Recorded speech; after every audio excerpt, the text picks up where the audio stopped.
Hello students, हम chapter first के बारे में बात करते हैं जिसमें मैंने आपको पदार्थ की अवस्थाओं के बारे में बताया था। आज हम उसके आगे कुछ बात करते हैं। सबसे पहले हम पदार्थ की अवस्थाओं के बारे में बात की थी, ठोस, द्रव और गैस होती है। अब हम बात करते हैं कुछ मुख्य बिंदुओं के बारे में कि पदार्थ की अवस्था पर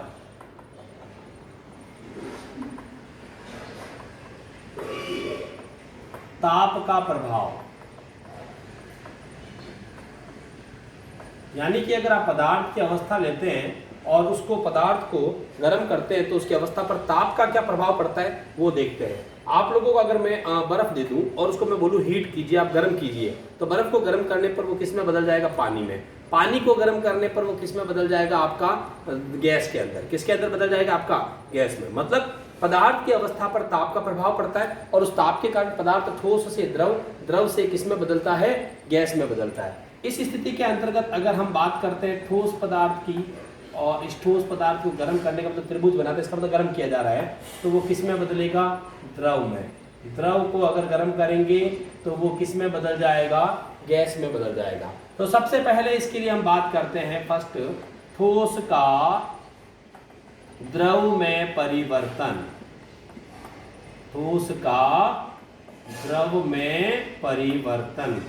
तो ध्यान देना, ठोस पदार्थ को द्रव में जब परिवर्तन किया जाता है तो क्या होता है?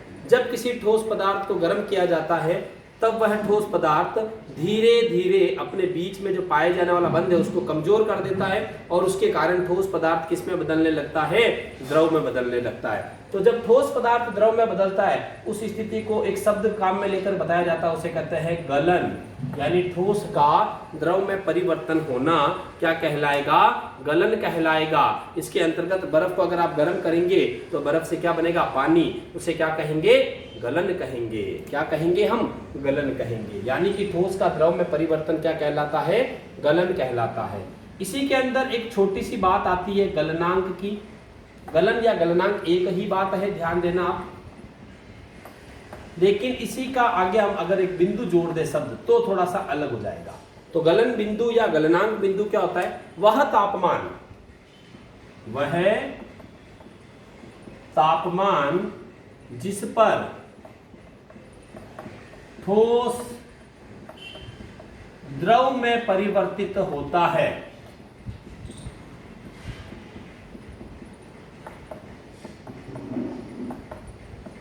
उसे गलनांक कहते हैं।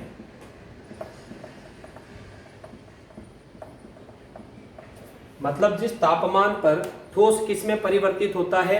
द्रव में परिवर्तित होता है, उस तापमान को क्या कहते हैं? गलनांक कहते हैं। जैसे हम बर्फ को गर्म करते हैं और बर्फ को जैसे हम गर्म करते हैं तो बर्फ धीरे धीरे गलन होके यानी पिघलकर किस में बदल जाता है? जल में। तो जिस तापमान पर बर्फ पिघला था उस तापमान को क्या कहना? आपको गलनांक बिंदु या क्या कहना है? गलनांक कहते हैं। तो जिस तापमान पर द्रव पिघलेगा वो तो गलनांक बिंदु होगा और उस पिघलने को क्या कहते हैं हम? गलनांक या गलन कहते हैं। ठीक है। दूसरी बात हम करते हैं द्रव का गैस में परिवर्तन। द्रव का गैस में परिवर्तन, उसके लिए एक शब्द आता है वाष्पन या वाष्पीकरण। जिस तापमान पर द्रव पदार्थ गैस में परिवर्तित होता है उसे कहते हैं वाष्पन बिंदु। लेकिन द्रव का गैस में परिवर्तित होना क्या कहलाएगा? आपका वाष्पीकरण या वाष्पन कहलाता है। आप जैसे देखिए, अगर हम पानी को गर्म करते हैं तो पानी गर्म करने पर किस में बदल जाता है? भाप में बदलता है। तो पानी का भाप में बदलना वो कहलाएगा वाष्पीकरण। और जिस तापमान पर पानी भाप में बदलता है वो उसका क्या कहलाएगा? वाष्पन बिंदु। क्या कहलाएगा? वो वाष्पन बिंदु कहलाएगा।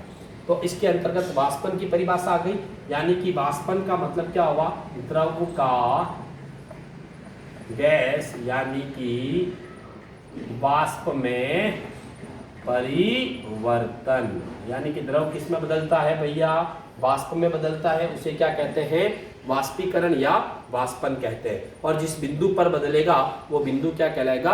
वाष्पन कहलाएगा। जैसे हम अगर पानी को गर्म करेंगे तो पानी 100 डिग्री पर आपको पता है उबलता है और किस में परिवर्तित हो जाता है? वाष्पन में। तो उसका मतलब वाष्पन बिंदु कितना हुआ? 100 डिग्री सेल्सियस हुआ। ये द्रव का गैस में क्या हुआ, परिवर्तन हुआ। इसके अंतर्गत पदार्थ की अवस्था पर क्या हुआ, ताप का प्रभाव पड़ा। अब हम बात करते हैं पदार्थ की अवस्था में ताप का प्रभाव तो पड़ गया, लेकिन इसी के अंदर आप लोगों ने एक चीज देखी होगी कि जब कभी हम पानी को गर्म करते हैं तो पानी गर्म करने पर 100 डिग्री पर उबलता है, और उबलने के बाद अगर आप टेम्परेचर नोट करेंगे तो 100 डिग्री से ऊपर टेम्परेचर नहीं आएगा। उसका कारण क्या है, उसका कारण एक सबसे बड़ा होता है, वो होती है गुप्त उष्मा। कौन सी उष्मा आती है, गुप्त उष्मा। जब कभी प्रयोग किया जाता है, जिस बर्तन में प्रयोग हम करते हैं, जिस बर्तन में हम ठोस पदार्थ को या द्रव पदार्थ को गर्म करते हैं, उस बर्तन के द्वारा, इसके द्वारा, बर्तन या उपकरण द्वारा ग्रहण की गई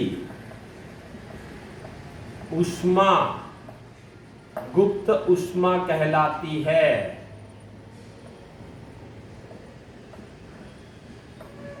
गुप्त उष्मा कहलाती है। जब कभी भी आप प्रयोग करते हैं किसी बर्तन में या उपकरण में करते हैं, बीकर में, चाहे बर्तन ले लीजिए कोई भी, तो उसके अंतर्गत आप देखना, जब उस बर्तन को आप गर्म करेंगे तो ठोस द्रव में, और द्रव किस में बदलेगा, गैस में बदलेगा। लेकिन क्या बर्तन गर्म नहीं होगा, बर्तन भी गर्म होगा। तो उस बर्तन या उपकरण द्वारा जो ली गई उष्मा है उसे कहते हैं गुप्त उष्मा। और गुप्त उष्मा का मान कभी भी थर्मामीटर में नहीं आता है, इसीलिए हमें पता नहीं चल पाता कि 100 डिग्री के बाद क्या बन रही है भाप, फिर भी तापमान क्या होता है, ज्यादा नहीं आता, क्योंकि क्या होती है, वो गुप्त उष्मा होती है। इसके लिए आप देखना, अगर हमारी हथेली पर या हाथ पर गर्म पानी गिराया जाए और एक अगर हमारे हाथ पर भाप जो होती है वो गिराई जाए, तो हमें जलन किससे ज्यादा होगी, हमें लगेगा भाप से नहीं होगी और गर्म पानी से होगी, लेकिन जलन हमें ज्यादा होगी भाप से। क्यों? क्योंकि भाप कब बनती है, जब पानी उबलता है। पानी कितने डिग्री पर उबलता है, 100 डिग्री, और 100 डिग्री के उबलने के बाद उसकी पूरी क्या बनती है, भाप। तो इसका मतलब भाप का तापमान ज्यादा होगा, और वो भी कौन सा तापमान, गुप्त उष्मा वाला। और गुप्त उष्मा का मान जिसमें ज्यादा होता है उससे क्या होती है, जलन ज्यादा होती है, इसीलिए हमें जलन ज्यादा किससे होगी, भाप से होगी। तो ये आपके क्या आ गई, गुप्त उष्मा आ गई। इसके अंतर्गत एक आती है आपकी संगलन की गुप्त उष्मा। इसकी संगलन की, संगलन का मतलब वही गलन या पिघलना होता है। तो इसमें क्या करेंगे, 1 किलोग्राम ठोस पदार्थ को, कितने किलोग्राम, 1 किलोग्राम ठोस पदार्थ को उसके गलनांक बिंदु पर, किस पर, गलनांक बिंदु पर किस में परिवर्तित करना है, द्रव में परिवर्तित करने के लिए जितनी ऊष्मा की आवश्यकता होती है वह ऊष्मा की मात्रा क्या कहलाएगी, संगलन की गुप्त ऊष्मा कहलाएगी। ऐसे के ऐसे आ जाता आपका वाष्पन की गुप्त ऊष्मा। वाष्पन की गुप्त ऊष्मा में क्या आ जाएगा, 1 किलोग्राम द्रव पदार्थ को किसमें बदलना है, वाष्प में। बदलने के लिए जितनी ऊष्मा की मात्रा की आवश्यकता होती है वह क्या कहलाएगी, आपकी वाष्पन की गुप्त ऊष्मा कहलाएगी। भैया 1 किलोग्राम ठोस पदार्थ को किसमें बदलना है, द्रव में बदलने के लिए जितनी ऊष्मा की मात्रा की आवश्यकता होती है उसे कहते हैं संगलन की गुप्त ऊष्मा। और 1 किलोग्राम द्रव पदार्थ को वाष्प में परिवर्तित करने के लिए जितनी ऊष्मा की मात्रा की आवश्यकता होती है उसे क्या कहते हैं, वाष्पन की गुप्त ऊष्मा कहा जाता है। तो ये आपके जो मैंने परिभाषाएं बताई है, इसके ऊपर किसका प्रभाव पड़ रहा है, ठोस का द्रव में परिवर्तन, द्रव का गैस में परिवर्तन, गुप्त उष्मा, संगलन की गुप्त उष्मा, वाष्पन की गुप्त उष्मा, ये सब पदार्थ की अवस्था पर किसका प्रभाव है, मुख्य रूप से ताप का प्रभाव है। किसका प्रभाव है, ताप का प्रभाव है। अब हम आगे बात करेंगे बाद में दाब के प्रभाव।